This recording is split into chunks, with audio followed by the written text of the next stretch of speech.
Hey guys, what's up? And welcome back to the Nest Podcast, episode 31, the Reggie Miller episode. I'm Brandon, and I'm joined as always by my co host Zach, and this week by a special guest, our buddy Garth. Garth, what's up, man? Not much, man. What's going on? Just got together, kicked the podcast thing, talk a little bit of Game of Thrones with you guys.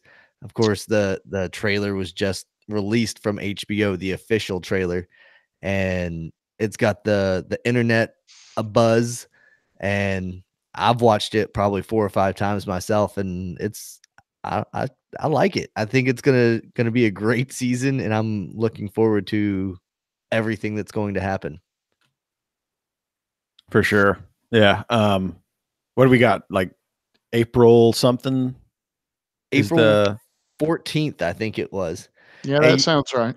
Hey, you know what's funny is like back whenever we first started this podcast in August or September of last year, we did like a little, Game of Thrones announced that it's going to be April or whatever, and I think one of us even said it'll probably be the 14th because there's only 4 Sundays.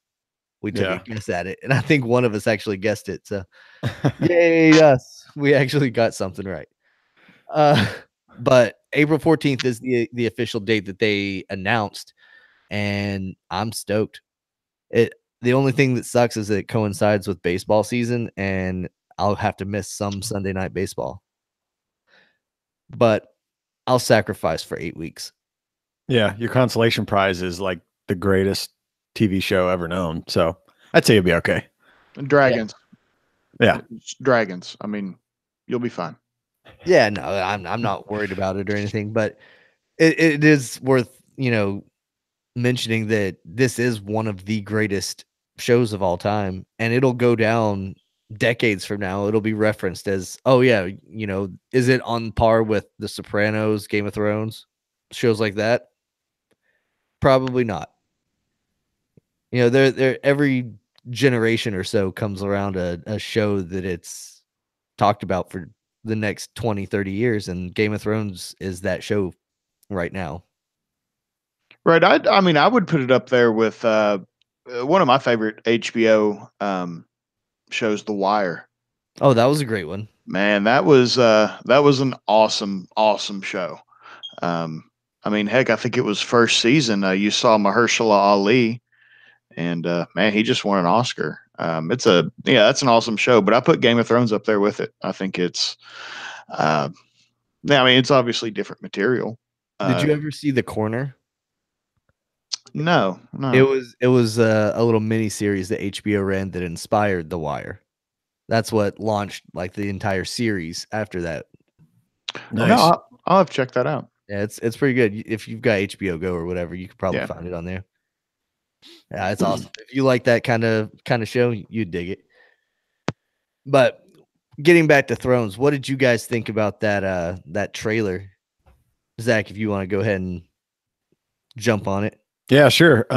It starts basically with Arya saying like, "I've seen death in many faces." So I assume she's probably going to take down someone pretty important. And how she does that, whoever she turns into to do that, will be pretty interesting.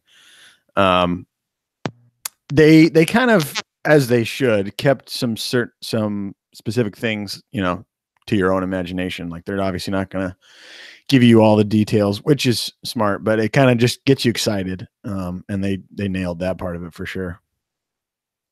I wanted to see the White Walker dragon. That's what they're holding back, or really any White Walkers in that trailer. But I mean, I think Arya's face in that trailer kind of sums it up. Really the little like just smirk, she gives. I'm pretty excited. Tormund is alive.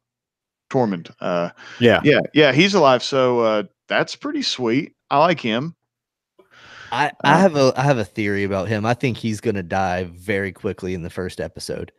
Oh, I think he survived all of that shit just to be the first casualty of the White Walker army.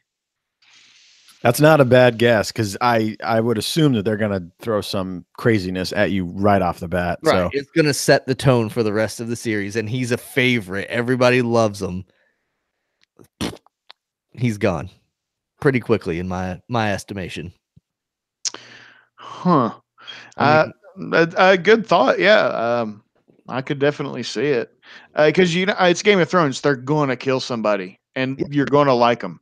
Yeah. exactly. Yeah. That's my whole logic behind that. Do I like it? No. Do I wish that he would, get back to Castle Black somehow and, join up with everybody else? Sure. But I don't think so. Yep. I've got an interesting theory. His name Gingy.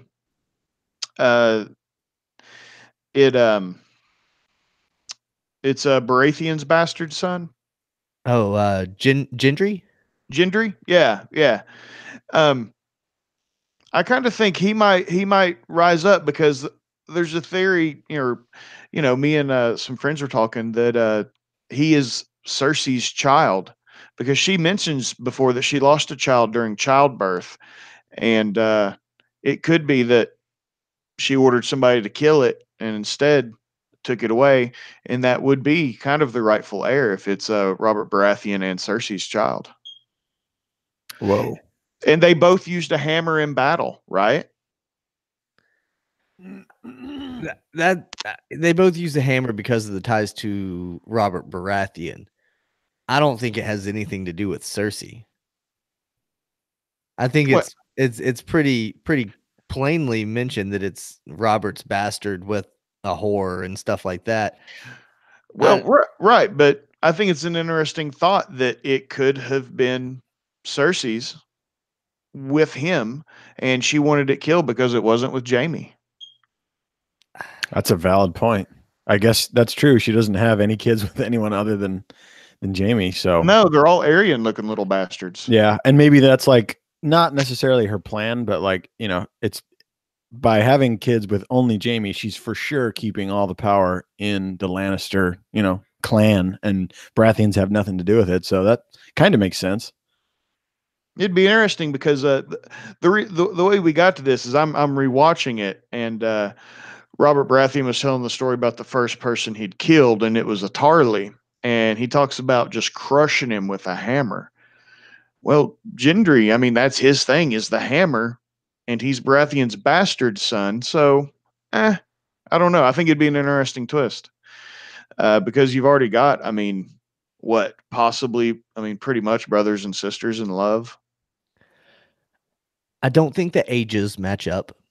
I think he's too old because Joffrey would have been the oldest that Cersei would have had or whatever.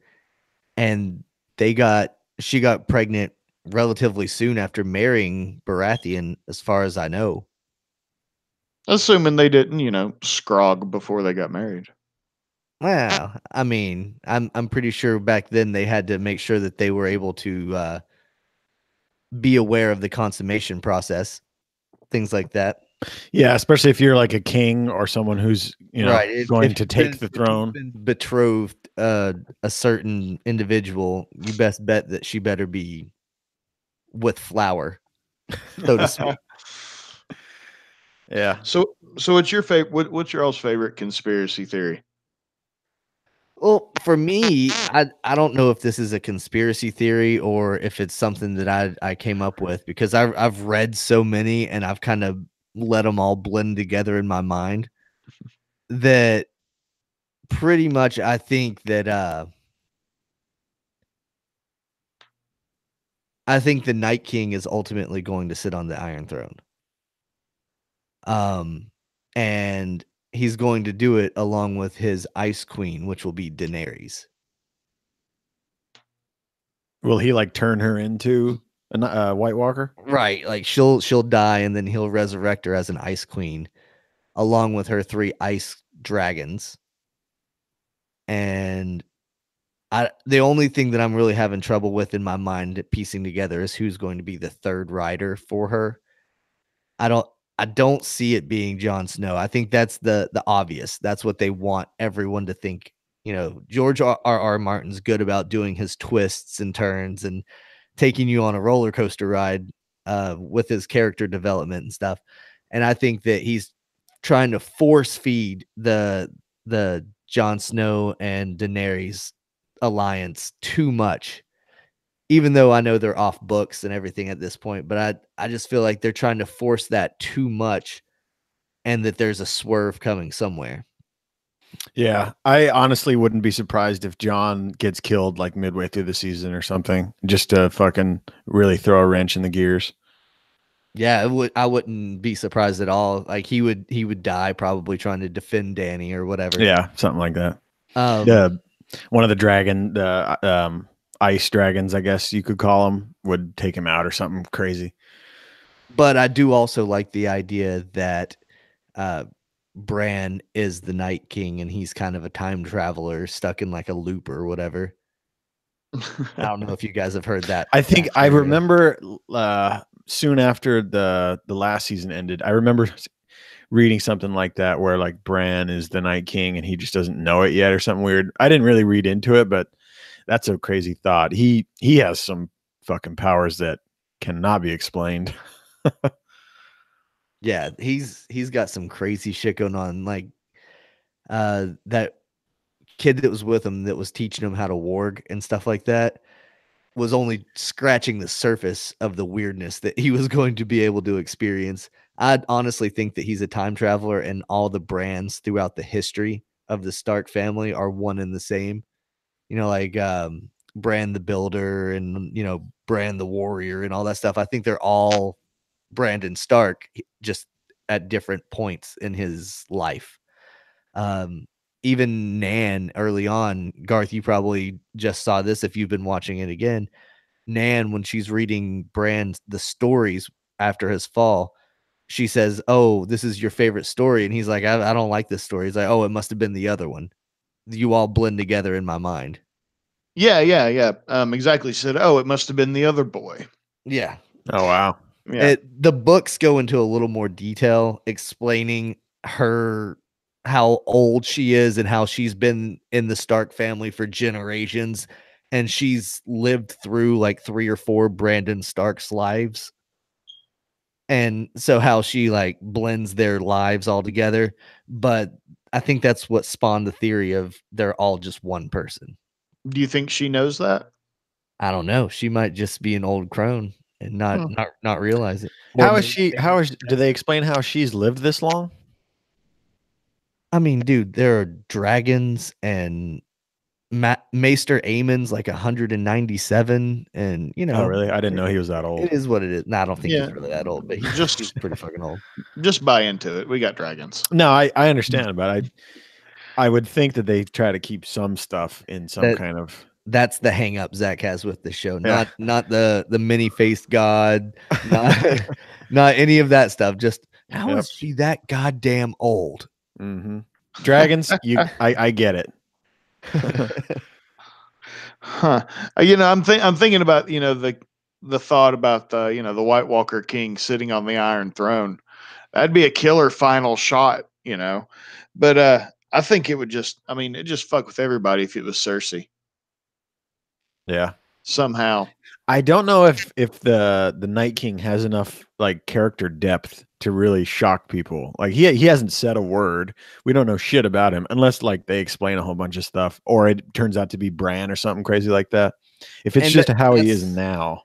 That's what I think will happen, and that's how they give it that immediate like pulse of a character is you reveal it to be a character you've known since episode 1. Yeah, that would be for sure. That'd add instant depth, so you don't have to really have to go into shit. I mean, so you show the Night King after he's like battles his way all the way through King's Landing. He walks slowly into the Red Keep, into the throne room, walks up to the Iron Throne, turns around and sits down. And then as he sits down, it's Brandon Stark's face with the blue eyes. That'd be nuts. I've got a theory that me and my girlfriend have a theory that Jaime Lannister will kill Cersei. I'm kind of on board with that too. I think either Jaime or Tyrion or a combination of the both. Yeah, because I think the Lannisters are pretty much the only ones that are not going to join the fight against the White Walkers. And I think it's going to get to a point where they need the Lannister army, and she won't let it happen. And if you remember in the trailer, he said something like, I'm on the side of, was it life or I'm fighting for the living or something like that. yeah. So that kind of, maybe he has to choose between saving the world or, and killing Cersei. So Yeah, and I mean, for all of his flaws, he's a pretty noble guy. Like he killed the Mad King, and he's stuck by Tyrion's side because he knows he's a good guy, and he just has kind of gotten caught up in this whole Cersei ruling the fucking world thing. And yeah, I think you're right. He definitely is. His bullshit level is going to get to a point where he can't take it anymore, and he's going to make a decision. So that would definitely make sense to me. Yeah, he's one of the more honorable dudes, if there can be really in Game of Thrones, and Tyrion too. Actually, to be Lannisters, they're pretty good. Oh yeah. So I'm a big Brienne Tarth fan, so I want to see how that all turns out too.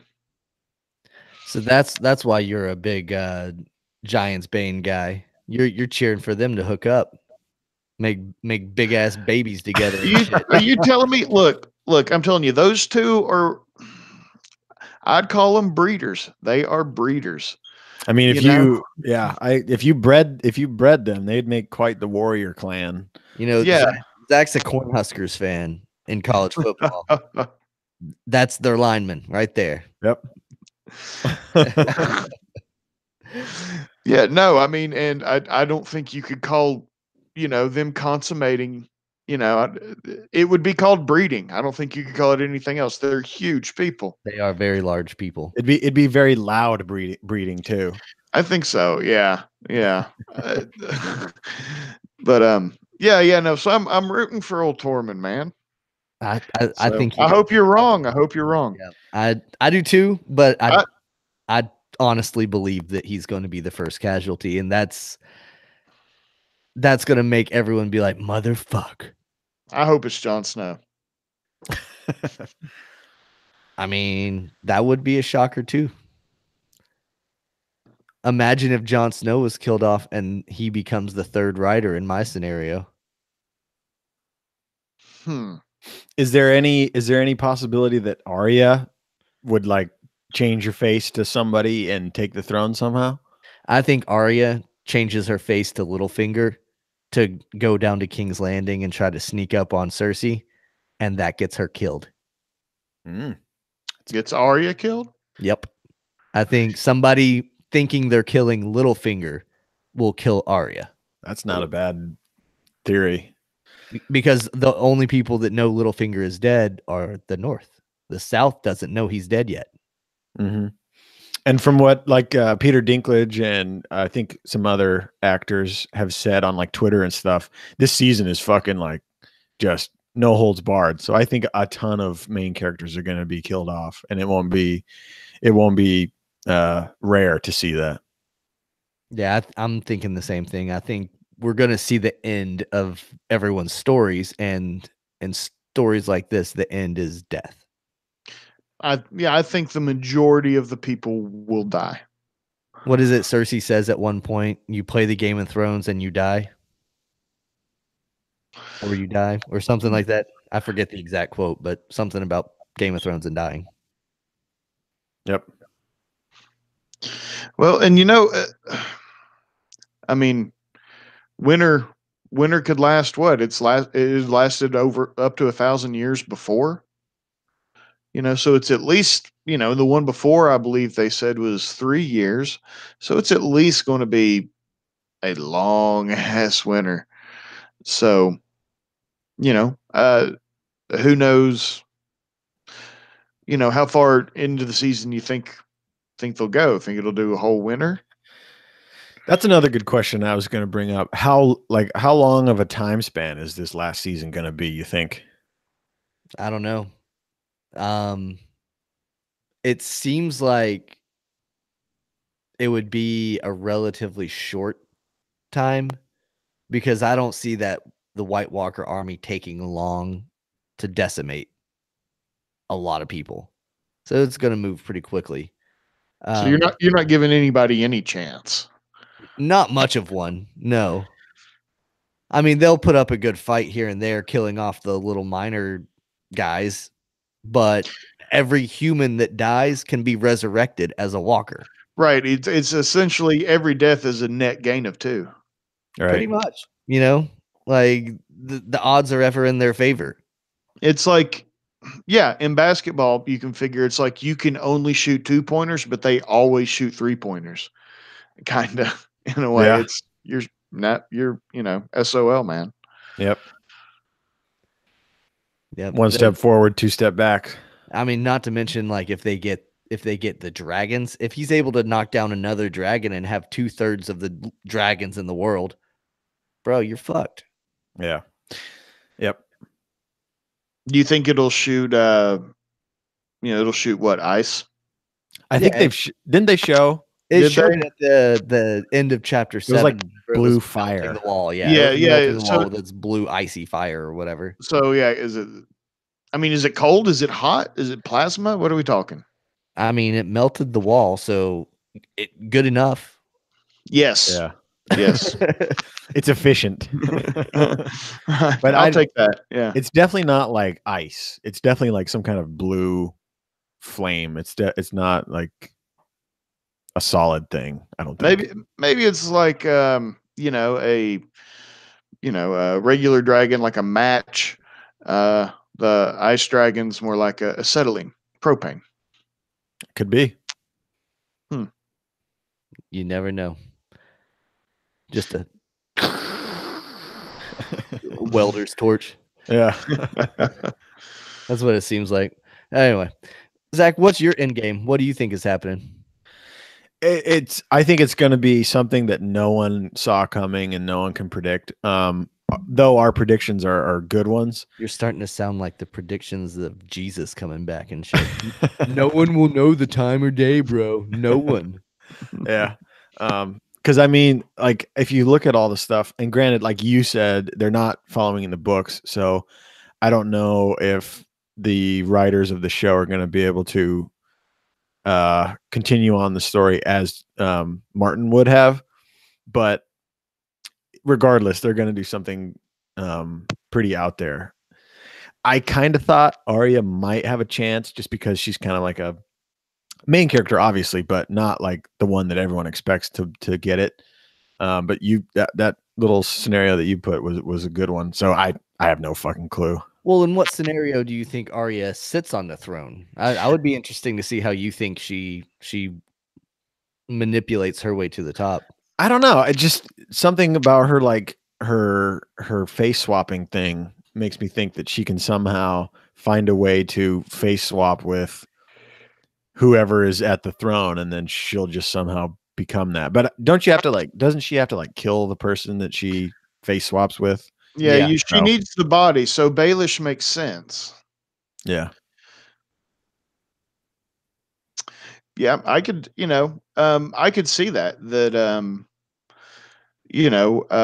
I think it would be interesting if we don't know the swap happened, and then at the very end she pulls the face off. Kind of like in the beginning of chapter 7 when she's Walter Frey, and we don't know that that's Arya to begin with until after she kills everyone, and then she's like, "Motherfucker, it's me, bitches."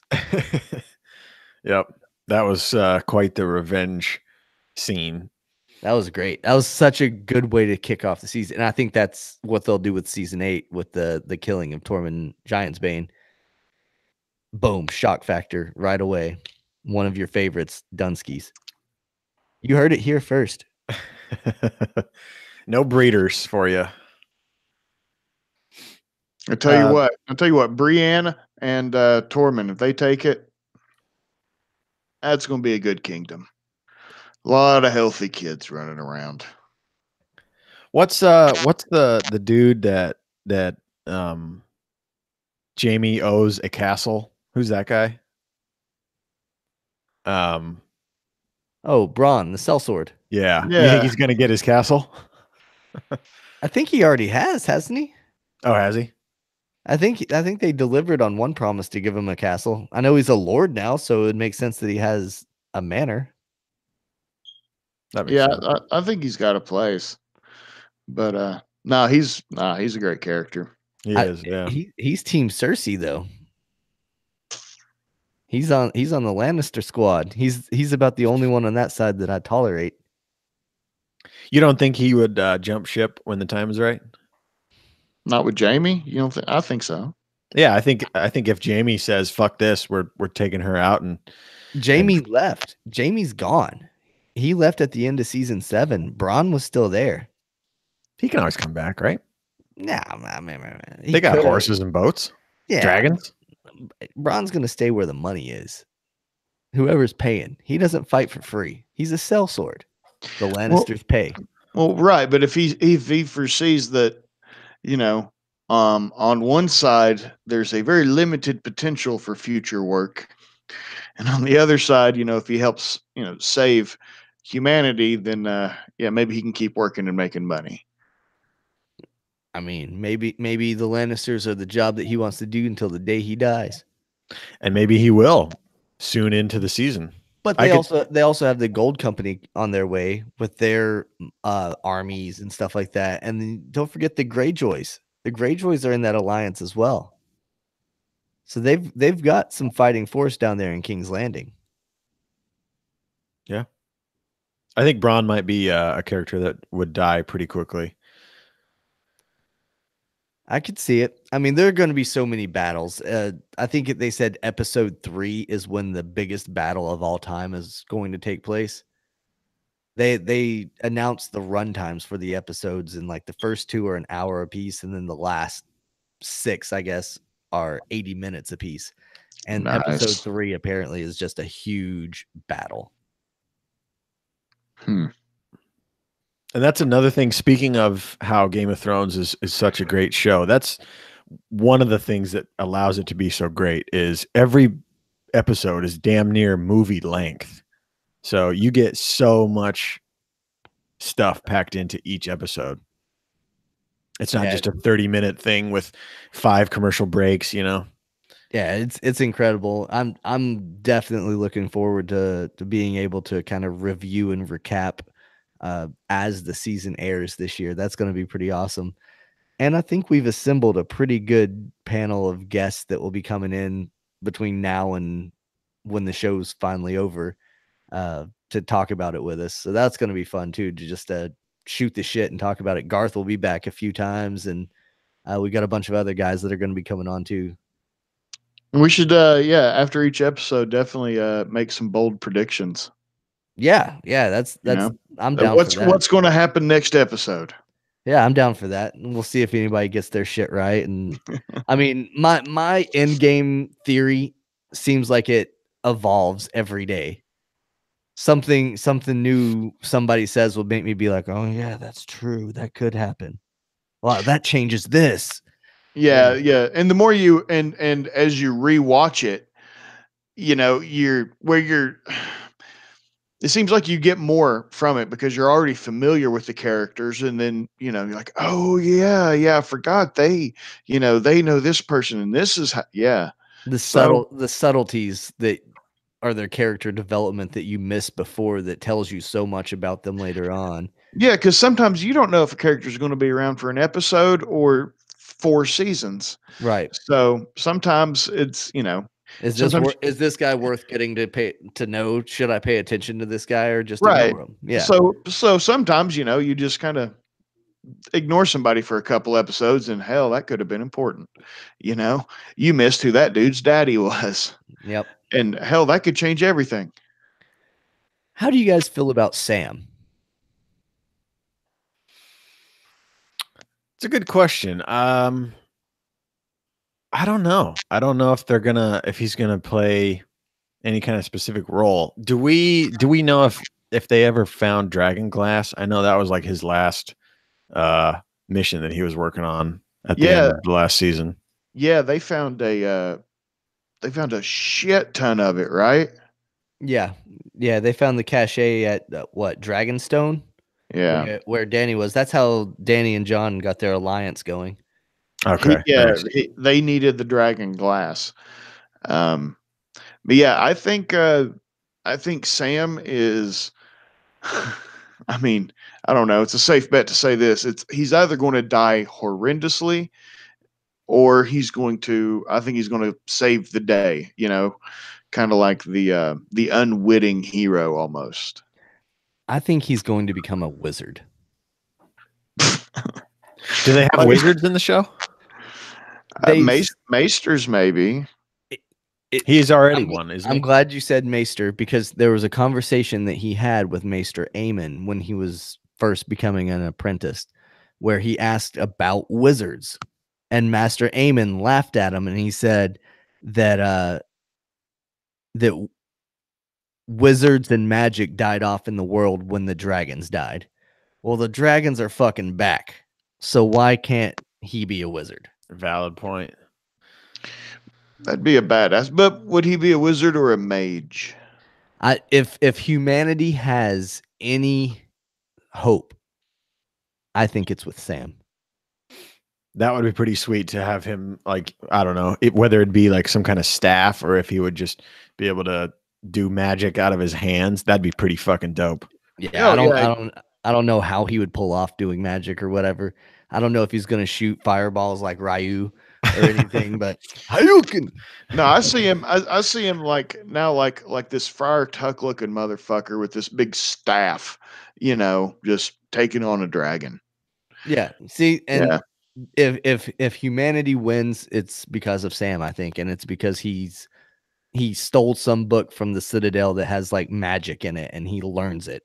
Yeah, maybe he'll know like some kind of magic spell that like quickly disseminates White Walkers or some shit like that, or prevents reanimation or something. I mean, I think that'll have to be key. I think they will come up with a way to make sure they can't be reanimated. Like perhaps if you get to the dead quick enough and, you know, cut off their head, or I don't know, burn them. Something like that. Well, doesn't the dragon glass like kind of eviscerates them or whatever? Yeah, like that, like totally gets rid of them. Yeah, but that doesn't help the living humans that are dying as you're fighting them be turned into more White Walkers.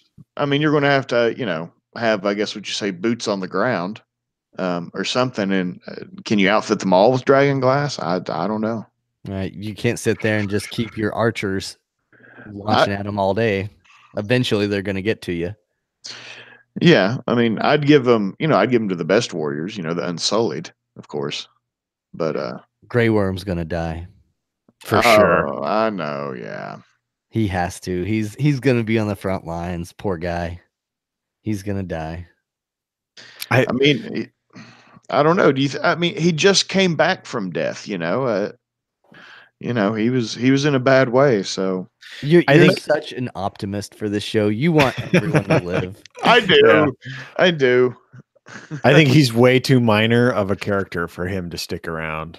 Like they're gonna be fucking chopping people up left and right. So, and only the major of the major characters, once they're dead, will be able to be brought back as a walker character of themselves. Do you think there'll be several of those? I mean, Grey Worm might come back as a walker of Grey Worm, only to kill like the girl that he loves or something like that, and then their story will be over with. So, how many White Walker Funko Pop characters you think they'll make? Probably about 1.5 million, but only 3 of them will be valuable. Yeah, I was gonna say 3 or so. Yeah. I mean, I figure you'll have a Daenerys, and then I mean, you do have a Daenerys, and then but you'll have like White Walker Daenerys and White Walker Snow, maybe, you know, if the story goes there. But I'm thinking you're going to at least, I mean, maybe it's a given you're going to see some major characters as White Walkers. I think that's a definite. And Mastodon will be there. You all know that, right? The band Mastodon. No, they're in at least 2 or 3 episodes as White Walkers on the front lines. That's awesome. Oh, that's cool. yeah. It was I knew about it, but you can find it on like one of those you know, celebrities you didn't know were in Game of Thrones. You know, it's Oh got yeah. Ed Sheeran and shit. But the Mastodon dudes, I mean, especially Brent Hines with the big tattoo on his face. I mean, he looks like a fucking White Walker. That's awesome. That's so Yeah. cool. Yeah, cameos are going to be pretty cool if they do several of them in the show. You know they will. So, Garth, you also play in our fantasy football league, and Yeah, poorly, I might add. yeah, well, I think everybody kind of sucked it up this year for the most part. A lot of people, anyway. Anyway, have you guys been keeping up with the news about Antonio Brown and where he may end up, and all the potential trade rumors that are going around? A little bit. Yeah, Yeah. man. Antonio Brown is dicking himself out of good contracts. I think he pulled out of the Bills contract, and I think he's going to end up with Oakland if it all indicators look right. He basically is flushing his career down the toilet. I mean, Marshawn Lynch is coming back, right? I mean, he'll be there with the Raiders, right? He said that he wanted to go to a team that had a good quarterback and had a winning history. Kind of like the Seahawks. Kind of like the Steelers, the team that he already fucking plays for. No, Marshawn Lynch. No, I was talking about Antonio Brown. Okay. Yeah. Because Garth mentioned Marshawn Lynch. Yeah. Yeah. Skipped over that. He'll be back, but Okay. he's not beast mode anymore. He's not a different. No, not at all. In my opinion. But Antonio Brown said that. Antonio Brown was saying that he wanted a good quarterback and a winning team, a team that has a history of winning. Yeah, I mean, he had that. Exactly. Just 2 years ago, the Steelers were AFC Championship team. They were in the AFC Championship game, like what, 2-3 years ago. They could be back again this year. They could have been back last year, but Le'Veon Bell's an idiot. Yeah, I think it's ridiculous for leaving. I mean, you do have Le'Veon Bell there, and like you said, I mean, they've got the potential, but I don't know. Do you think he's just looking for a ring real quick? I mean, if he does, he's looking in the wrong places. If he's talking about going to the Raiders or going to the 49ers or anywhere out west like that. Yeah, no shit. Hey, now the 49ers have a winning tradition from the late 80s. Not recently. Well, hey. Yeah. Yeah, I don't know. That's insane. I don't know what he's doing. And people that are keeping him in their keeper leagues, I'm sure they're a little upset. But I mean, that'll all get sorted out, closer to fantasy time. But I don't know. He should stay. Have you guys seen that the Jags might be potentially trying to get Nick Foles? Yeah, that's been kind of talked about and rumored for quite a while, since pretty much the end of the season, that he would end up here. I don't know. That would be a good fit for Jacksonville for sure. He's better than Blake Bortles. Yeah. If they can somehow get back to the team they had when they went to the NFC championship, AFC. They're AFC. Okay. Then that'd be good, but I don't know if they'll be able to. It seems like they've lost a little bit from their defense. They still have a good defense, but they weren't as dominant last year as they were the year that they made it to the AFC title game.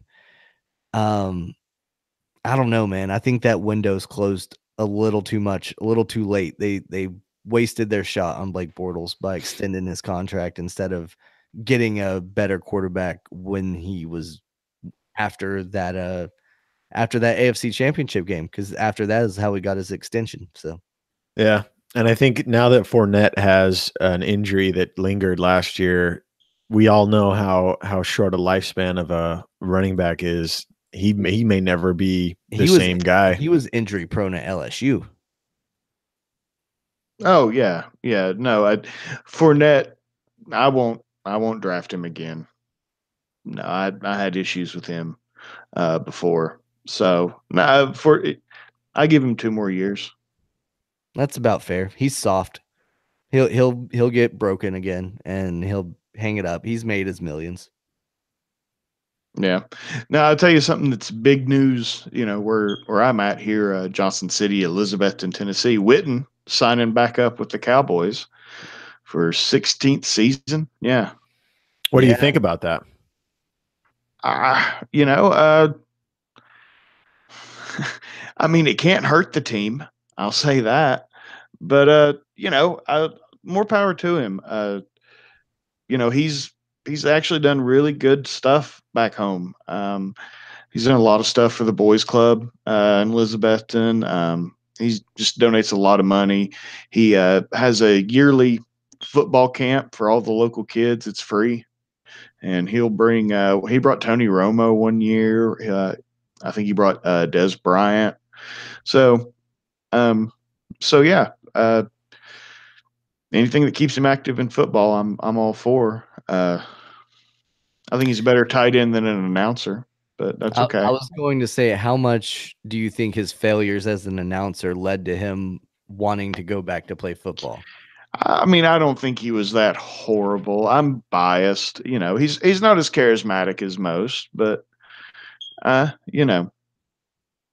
I also think that's a lot harder job than people think. A lot of people think you just hop on, talk football. I almost said baseball, talk football, and just you just do that. Well, it's a lot harder. You're reacting to what you're seeing, basically live.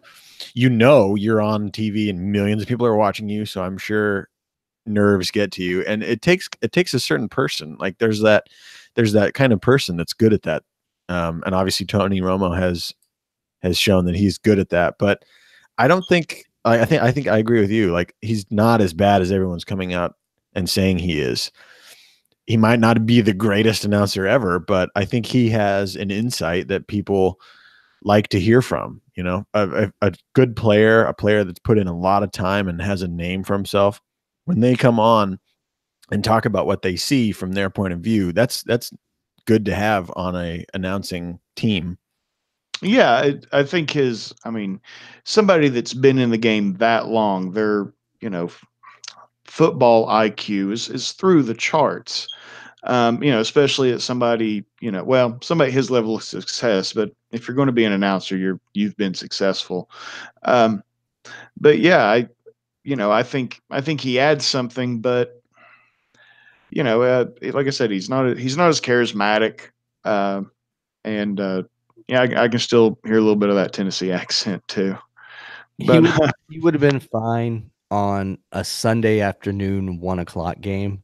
The downfall was putting him on the primetime slot on Monday night. Yeah. That's why he faced so much scrutiny, and he was under the big lights, and he was sitting in John Madden's old chair. Exactly. He was sitting in Gruden's old chair. These are people. Dungy used to have that spot. Yeah. Big name people used to sit there. He couldn't live up. Is what it is. He should have been on Sundays at 1, Sundays at 4. Yeah. So who's going there now? Have they even said? I think they've offered it to Peyton Manning, but he didn't want it. I was just gonna say, the last I heard, a rumor was they were trying to really go heavily after Peyton Manning, but he doesn't want it, and I don't blame him. He's making plenty of money off of his commercials. I wouldn't want to travel like that if I don't have to. I mean, I'm sure he's got a nice life right now. So yeah, I would tell him to kick rocks. Yeah, personally, I would tell him to come back to perhaps University of Tennessee, start coaching, things like that. That's what everybody in East Tennessee hopes for. They're getting the gang back together in East Tennessee too. We got T. Martin, Phil Fulmer's back. You said T. Martin, yeah. Bring back Peyton. Maybe you'll start to look like 98. Maybe, I hope so. But yeah, I don't know. I don't know if it's true, but definitely love to see Peyton as some sort of offensive coordinator, maybe, or hell, even defensive coordinator. He can read a defense like nobody. So that'd be an interesting twist. I would want him to be a quarterback's coach so that he can teach the guys how to read that defense. Well, that's true, but we got T. Martin doing that, so he needs to be a coordinator. That's T? what he was at USC. Yeah, I would, yeah, I'd do that. I think we got a good coach in Pruitt. Oh yeah, he's one of the best. I think they put up a stat that on our staff there are 13 national titles or something like that spread amongst them. Oh yeah. So I'm looking forward to this season. We'll see. But yeah, little divergence. But Peyton, yeah, if you watch The Nest or listen, come home. I'm sure he's a listener. I think I saw him in the followers. Yeah, we'll tweet it. Yeah. That's what the kids do. Yeah, that's true. That and look at Momo pictures. What the fuck? Have you seen the Michael Jackson Momo?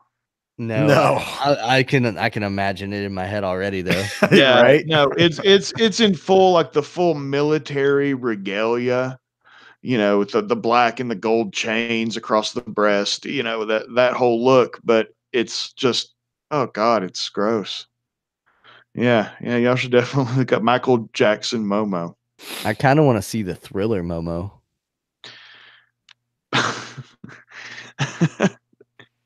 That'd be interesting. Have you watched that? Any of y'all watched that on HBO? That Finding Neverland? No. It's disturbing. I'll just say that. Yeah. I saw something earlier. It was an ad for a movie. The Act is the name of the movie. It's a Hulu, I want to say. Hulu movie. I don't know. Regardless. It's about a little girl that her mother convinced her that she was sick and convinced her that she was wheelchair bound and stuff like that. Tried to make her daughter out to be like a little sickly child, like even went as far as like shave her head, like to make her look like a cancer patient or whatever. Fucked up shit. And the kid was fine the whole time, but the mom was the one that was like making the issues up and damn, like feeding her medicines and stuff like that. This chick was on like a talk show. Is a true story. Yeah, that's Munchausen by proxy. Yeah, that's what it is. Yeah, as Keith Buckley says, yes. But no, I haven't seen that, but that's fucked up. I'd watch it. Yeah, sure. I think I kind of want to see it. It comes out this month on Hulu. I think it's Hulu. Yeah, I want to check that out. That'll be pretty neat. Do you know any like release date or anything for that one movie with Woody Harrelson and that other guy? I remember you shared it a while back. It's like called man, I'm terrible with this crap, but it's Woody Harrelson and one other like famous dude, and it's like in the 30s or 40s or way back when. It's Woody Harrelson and Kevin Costner. Yes, that's the guy. I can't remember the name of the movie though. But yeah, that's a good movie. It looks good as shit. Yeah, y'all go check that out. Yeah, whatever it's called, it's really good. We recommend it. Yeah, tell them at the theater. They talked about it on the Nest. We know they listen to if Peyton listens, trust me, some movie theater guy listens. Yeah, for sure. And then there's that really that movie with a terrible title that I shared a while back with Sam, the dude from Big Lebowski, giant mustache. Isn't his first name Sam? He's got that very distinct Southern accent. Oh, Sam Elliott. Yes.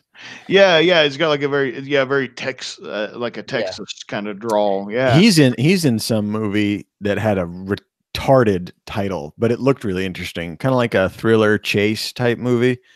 And I hadn't heard anything from it since. I saw like some kind of teaser trailer or something on Facebook. But it looked really good. So Maybe I should do some research and come back with that. As you can tell, we didn't plan to talk about these movies at all. No. But they're on the radar, so watch out for them. Yeah. So I'm kind of out of shit to talk about. You guys got anything else you want to talk? Go ahead, Garth. No, I was gonna say I'm good. It's about 9:15 is when I need to get. So Okay. we can always talk. The Raspberry Pi just for if y'all need a filler anytime. Yeah, we can definitely. It's gaming related, so Yeah, we can definitely have you on again for that for sure. You make a Raspberry Pi out to an emulator so that you can play old school video games? Yeah, like this is the it's in a case, Yeah. obviously. But it's you can see it's really small.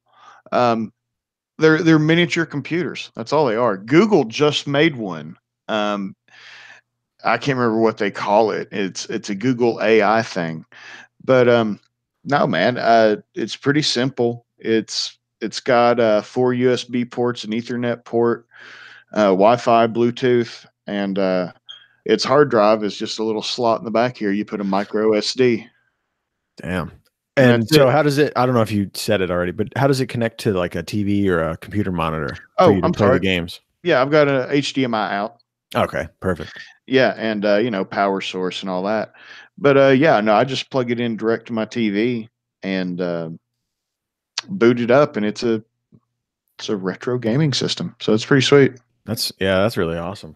I've got what do you mean retro? Like what games specifically? I've got every game ever officially released for the NES, SNES, Sega Master System, Sega Genesis, TurboGrafx 16, Atari 26, Atari 72, Game Gear, Game Boy Advanced. Okay. Yeah, and it'll do some N64 stuff. Oh wow! But not great, not great. It's it's a small computer, but yeah, you can. I tried to play GoldenEye and it dropped some frames, but yeah, we can makes sense. We can get into that, but it's it's pretty neat, pretty cheap setup. Well, go play Ken Griffey Jr.'s RBI Baseball on Super Nintendo, and you'll basically know my childhood.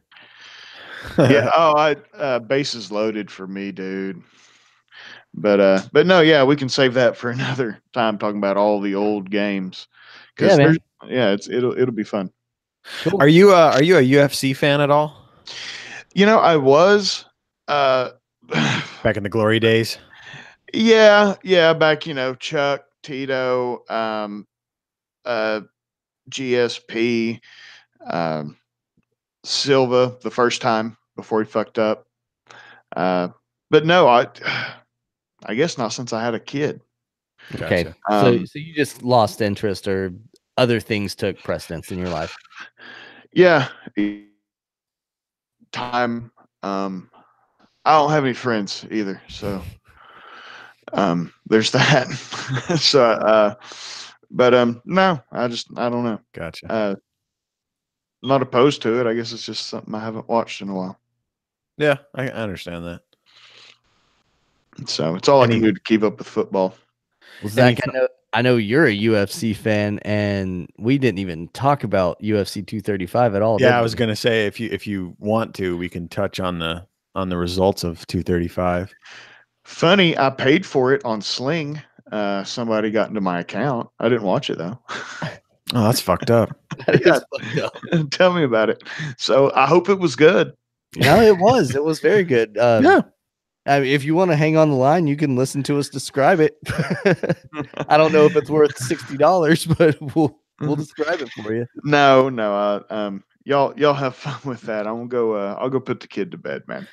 All right. Yeah, we'll definitely have you on again. Talk Game of Thrones, talk Raspberry Pi, anything you want to talk about. We are probably into it. So we're excited to have you back. Yeah. All right. Yeah. Thanks, brother. Fun. And I'll holler at y'all later. Hey, I'll see you in Atlanta. Oh, I can't wait. See you later, man. Later. We're going to see Every Time I Die in Atlanta. That's going to be quite the show. It's going to be fantastic. Our boy Aaron from episode 3, he's going to be there as well. Old Appalachian Hemp. Yes, sir. Awesome. UFC 235. Holy shit, good card. I would say so. Yes, very interesting. Yeah, I enjoyed it. I mean, obviously John Jones defended. Smart fight. I nearly disqualified with that knee, and then after that he was just like, okay, I'm content with just grinding out the next 6 or 7 minutes and just easing into this decision victory. Yeah, you could tell he was kind of going for the finish, and then when it wasn't working, he smartly stopped and just like, I'm winning this fight, I'm not gonna fuck this up. So right. And props to Anthony Smith. He took that knee to the side of the head and could have walked out the champion because of it, but he didn't. So he said that after the fight, he said that he wanted to earn the championship, not to steal it. And I really respected that. Yeah, that guy definitely came out of that fight with more fans than people think. That alone really saved his. He lost, yes, but he lost to John Jones. So there's something to that. And he also went 5 rounds with John Jones. He survived John Jones for 5 rounds. John couldn't finish him. Yeah. And he could have walked out the champ if he chose the easy way out. I saw before we came on earlier tonight that UFC has readjusted their pound for pound list. Oh, have they? And John Jones is back up on top. Fuck. He leapfrogged your boy DC. Yeah. Well, couldn't have gone to anyone better. I don't know if we've ever gone down that rabbit hole, but for me, it's either Jones or GSP as the best of all time. Who Garth mentioned it, Silva before he fucked up his leg and all that stuff. I think he was definitely on the short list of greatest of all time. GSP's up there. Yeah. Golly, I don't know. John Jones is up there. Yeah, for sure. I mean, if I had to build a Mount Rushmore of UFC, those 3 would be on there for sure. Yeah, 100%. And then 4th, I would have to put Randy Couture. Yeah, that's not a bad one. Once it gets to like that 4th and 5th spot, that's when it really starts getting difficult. Recent adversity aside, Matt Hughes is one of the best. Definitely.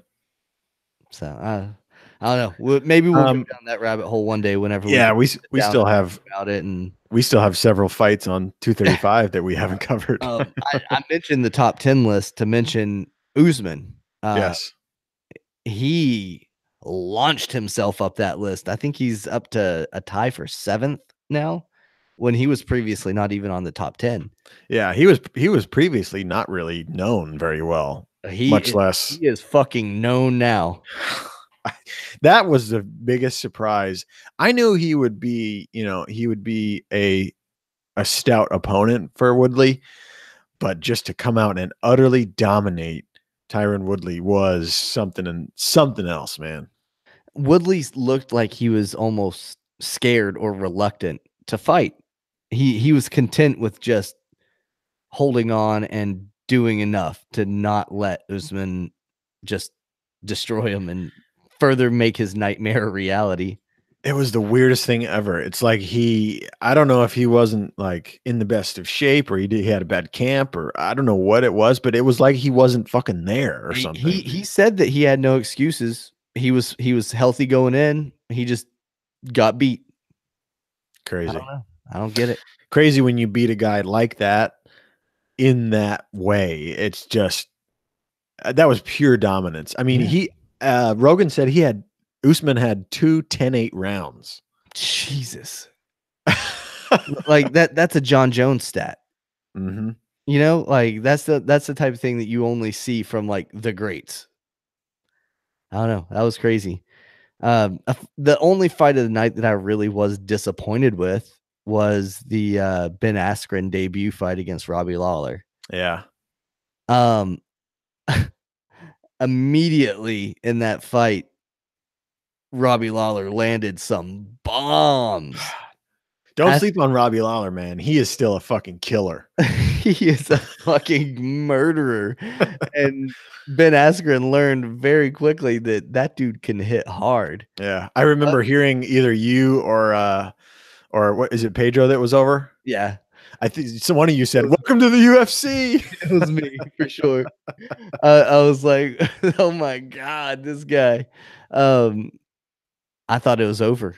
Oh, like I knew it was going to be one of those 30-second fights where he just got beat up. But to his credit, he weathered that storm. Mm-hmm. That tells a lot about him as a fighter, even though the fight was a fluke or whatever in the end. But yeah, and he also Robbie Lawler also fucking slammed him on his head, dropped him square on the top of his head. And in the post-fight interview, he was like, "Yeah, it knocked me silly for a little bit, but he was able to gather it all back in." And he got that bully choke on, and Rogan was saying like it looked more like he was crushing the jaw, and I think it was Dominic Cruz was saying that it was across the jaw as well. But it looked like Lawler's hand went limp for a moment. Yeah. But then I did see him kind of pull up and do the thumbs up sign. So yeah, my whole thing was like, why would you put your hand down like that when you're getting choked? Yeah, it's like he just stopped caring for a second, and then but then as soon as Herb Dean stepped in and stopped the fight, Lawler popped his head up real quickly and was like, "What the fuck happened?" Yeah, I mean, unless he went out for a split second and came right back, and then Askren let go, and he just was able to regain full consciousness. I mean, it doesn't make sense though, because the only way that could happen would be he had the choke on, it choked him out, and then it slipped up to where it was just on the jawline, and he regained consciousness and just felt the pain. Yeah. I mean, but either way you look at it, you can't fault Herb Dean for stopping that. I mean, his fucking, like we said, his hand went limp. He had the choke square in there, whether it was on the jaw or not. It was deep, and it would have taken Robbie some doing to get out of that. So that's just one of those things. All credit to Lawler though for being a professional though. Like he could have flipped shit and been pissed off and thrown a temper tantrum and all that stuff, but he was just like, "All right, hey man, shit happens. It's all good." Yeah, that was great. That was great to see. That was very cool. The rumors now are that Ben Askren will get either Darren Till or Colby Covington, and that will be just a fucking shit talking smorgasbord if either one of those guys get Ben Askren. I think Covington said some shit to him backstage along the lines of come talk to me when you've won a fight. And Askren was like, "I literally just won a fight, dummy." And he goes, "No, I said win, not have one handed to you." Oh wow, that's fucking stupid. But that's Colby Covington. So. Yeah, that's how they roll. So I think it was Covington that said that. Yeah, it sounds just like him. And I give you props. You called out the Zabit with a T. But yes. Yeah, yes. You called out him and as being a guy to watch, and I'd never even heard of him. And damn, he's legit as fuck too. Yeah, crazy. I can't remember who he fought. It wasn't Diego Sanchez, was it? It was. It was? Okay. So like UFC 1, or not UFC 1, Ultimate Fighter Season 1 winner. And he's been around for fucking ever. Yeah, I'm pretty sure it was Diego Sanchez. Or was it? No, it was Jeremy Stevens. That's right. But anyway, it didn't sound right to be Diego. Nonetheless, Jeremy Stevens is a fucking mauler. And yeah, he still needs some work. I think he still needs to fight maybe Aldo or whoever is a well-known fighter for him to get like a name, for people to know him. Because Yeah. he was on the prelims, and I don't know if people really cared enough to watch that fight. But if you're a fan like we are, we definitely were impressed with that. No, absolutely. I was definitely impressed with the way that he handled the entire fight and his composure the entire time, as opposed to Johnny Walker, who I was impressed with his explosive offense, but then instantly decided that he was the biggest moron on the planet. Yeah, the immaturity level really just shot through the roof right there. Like he won the fight in brilliant flying knee fashion, and then after the fight dislocates his shoulder celebrating. Doing the fucking worm. That was crazy. I mean, I guess he's probably a young guy, probably adrenaline through the fucking roof, and just made a stupid decision. But like, come on, man. Who does he think he is? What was that wrestler? Scotty Too Hottie that used to do the worm. Yeah. Is that who Johnny thinks he is? Probably. It sounds like it. Johnny Too Hottie. That's perfect. But dude, I texted you and I was like, this dude is in the wrong sport. He is 6'6". He could be fucking any position on any NFL team and just dominate. But he's Brazilian. He's skinny though. He's also very skinny. Yeah, that is true. He's 6'6" and fought at like what, 145? 205. Was it 205? I thought Johnny Walker.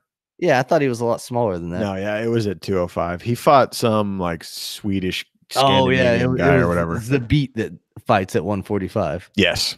Yeah. But anyway, yeah, nonetheless, I mean, that dude is so fucking tall. But he's Brazilian, so the glory for his, people is an MMA championship. No other sport, I guess, other than soccer. Yeah. So also, his fucking name is Johnny Walker. Is that like a joke? I thought that it might be whenever they were saying it, but I mean, God, I don't know. And he's Brazilian. That doesn't make that's any what blows sense. my mind. He's Brazilian. That's not a very Brazilian name. It sounds like he just decided to change his name, and maybe he did. Who knows? Maybe he was born with Johnny Walker as his name. Who the fuck knows? But I think it's hilarious. It fits his personality to have a silly name for where he comes from. So yeah, whatever. I'm cool with it. Crazy. It's a good top shelf whiskey. Yeah. Yeah. No kidding. What was it you said that it sounded like he was a Western? Like him and Cowboy Cerrone need to hang out? Yeah. Yeah. It sounds like a buddy of Cowboys that he like introduced to the UFC. Yeah, my buddy from back home, Johnny Walker, he's got a fight tonight. Like I'd be like, oh yeah, that makes sense. Speaking of Cerrone, that stuff with Conor going down, that's kind of new news. Mm-hmm. Yeah, the fight that was allegedly a done deal is not a done deal. Yeah, all but that. Now, what is it? Cerrone put down the ultimatum that he's fighting before July. He said, I'm not waiting longer than July. I will fight sometime between now and July 6th. I think they need to stack the July 4th card, and Conor needs to get the fuck over it because he's lost twice, and Cowboy and Conor need to be on that July 4th card with whatever else may be. But that would be amazing. So the reason that he doesn't want to be on that card with Cerrone is not because he's fighting Donald Cerrone. It's because he wouldn't be the main event. Right.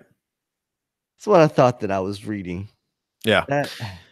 They want it to be a co-main because there's no title on the line, and the UFC wants main events to be championships. Sure. Which I understand. And they have enough titles to go around. It makes sense to always be able to feature at least one champion. Yeah. And it a main event ought to mean something. It shouldn't just be a huge fight.